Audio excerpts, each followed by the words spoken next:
Tidak ada lagi ranking yang ditulis di rapot siswa. Jadi bahan olok-olokan nanti di kelas. Karena kan ranking itu ditulis di rapot. Bagaimana cara guru itu bersikap, tutur katanya, nasihatnya itu kadang lebih membekas di hati murid-murid ketimbang teorema, rumus yang diajarkan oleh guru tersebut. Pak Hendra, apa kabar Pak Hendra? Alhamdulillah sehat. Alhamdulillah. Pak Gali sehat? Alhamdulillah. Alhamdulillah. Jadi gini Pak, menurut Pak Hendra nih dalam dunia pendidikan, dalam kurikulum kita loh ya, kira-kira ranking itu penting nggak sih dalam menilai karakteristik siswa? Kalau ranking yang ditulis di rapot itu menurut saya sudah suatu hal yang tidak terlalu penting lagi itu, karena banyak kejadian yang memang kurang baik ya apabila ranking itu ditulis di rapot. Contohnya ketika anak mengetahui dia ranking 1, ranking 2 atau bahkan dia ranking 3,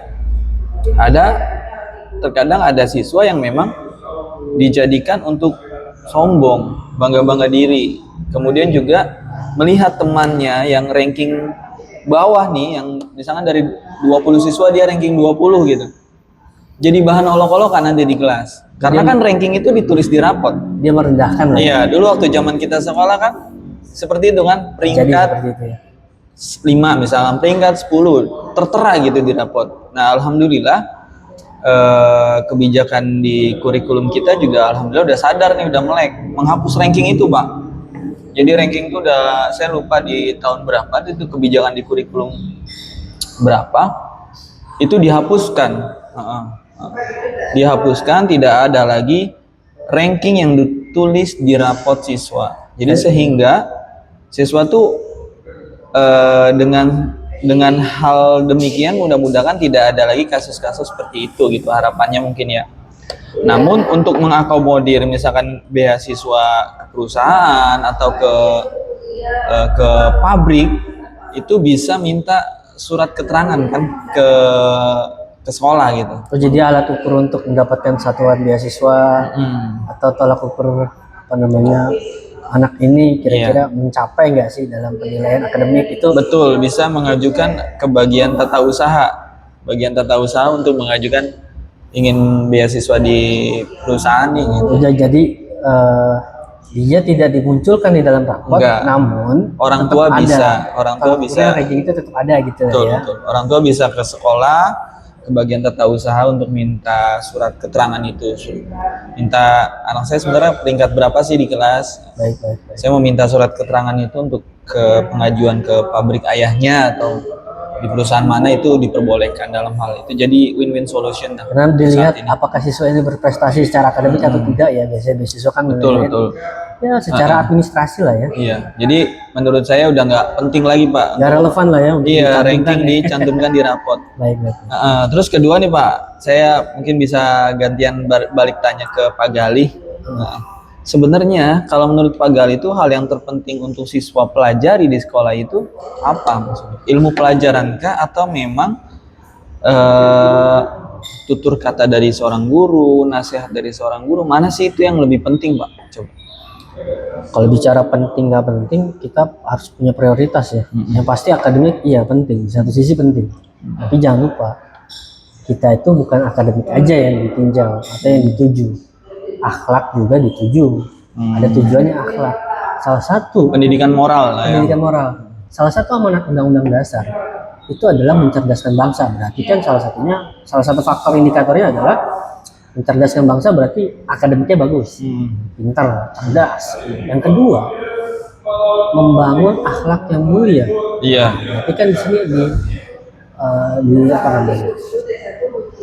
antara kecerdasan dan akhlak mulia dia harus balance. Iya betul. Jadi nggak hanya akademik, tapi adabnya, etikanya, akhlaknya. Nah, kalau apabila pertanyaan itu ditanyakan, ya dua-dua hal ini memang penting, saling berkaitan lah satu. Saya setuju. Jadi nggak bisa kita hanya memprioritaskan akademik tapi melupakan etika. Iya. Praktek ya kalau kayak gitu, wah luar biasa. Betul. Kalau kita lihat misalnya ya, oknum ya, kita bisa bilang oknum. Ada sekolah kaya, sekolah mahal, swasta. Kan dia nggak punya etika, muridnya nggak diajar etika, tapi pinter, pinter. Etikanya nol. Ah. Nggak sopan sama guru, kurang ajar sama guru, kurang ajar sama orang tua, celah sana, celah sini, itu terjadi. Jadi dua-duanya ini harus balance Iya, ya. tapi kalau kita nggak gandengkan antara akademik dan akhlak, repot. Oleh karena itu, menurut saya luar biasa ya, founding fathers kita ini benar-benar menerapkan, ya seperti itulah, luar biasa Iya. antara akademik dan akhlak etika. Iya, harus balance. Nah, kalau menurut Pak Hendra? Menurut saya setuju dengan paparan dari Pak Galih bahwasanya antara kecerdasan emosional dengan kecerdasan intelektual atau IQ ya, itu memang harus balance. Berhubungan satu dengan yang lain. Satu sama lainnya memang memiliki keterkaitan gitu. Namun menurut saya yang paling berkesan di hati siswa itu memang ini Pak, emosional. Bagaimana cara siswa itu, bagaimana cara guru itu bersikap, tutur katanya, nasihatnya itu kadang lebih membekas di hati murid-murid ketimbang teorema, rumus yang diajarkan oleh guru tersebut. Satu nasihat aja itu kadang bisa mengubah pandangan seorang siswa, pola pikir seorang siswa. Nah, kira-kira Pak Hendra satu punya satu pengalaman nasihat gitu. itu. Iya.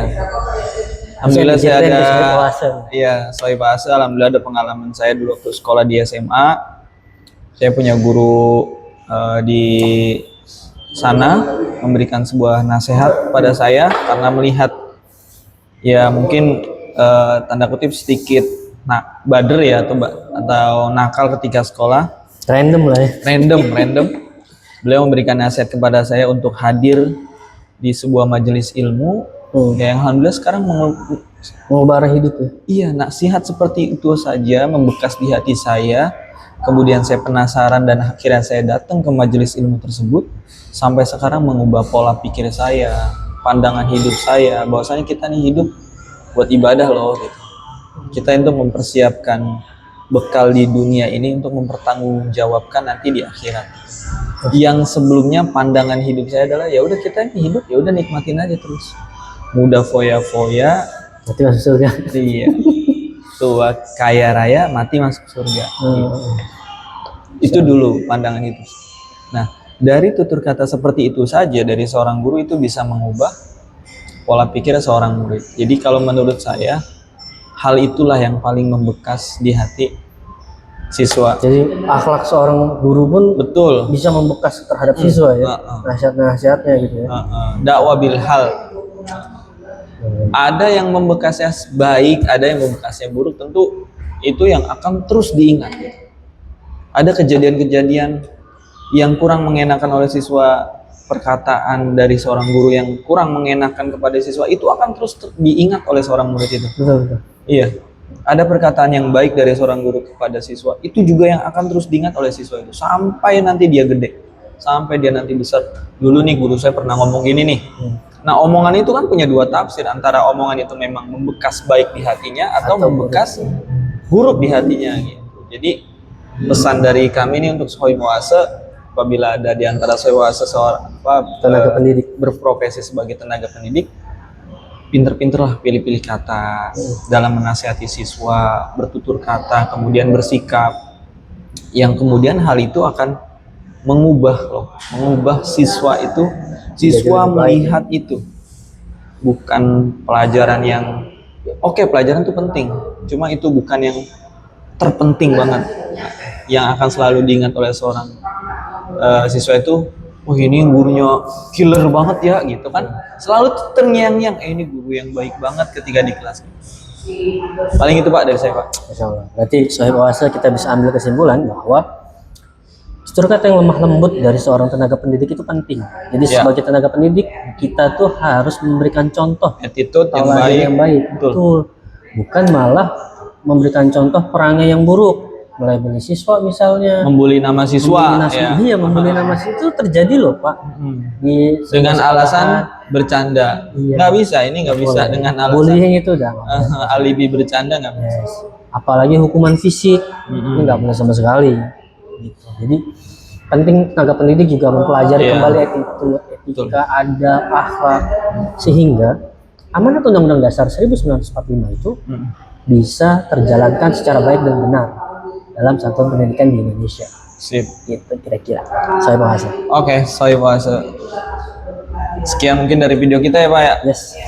Mungkin nanti ada video lainnya. Terima kasih udah terus nonton. Assalamualaikum warahmatullahi wabarakatuh. Waalaikumsalam warahmatullahi wabarakatuh. Thank you Pak. Waalaikumsalam.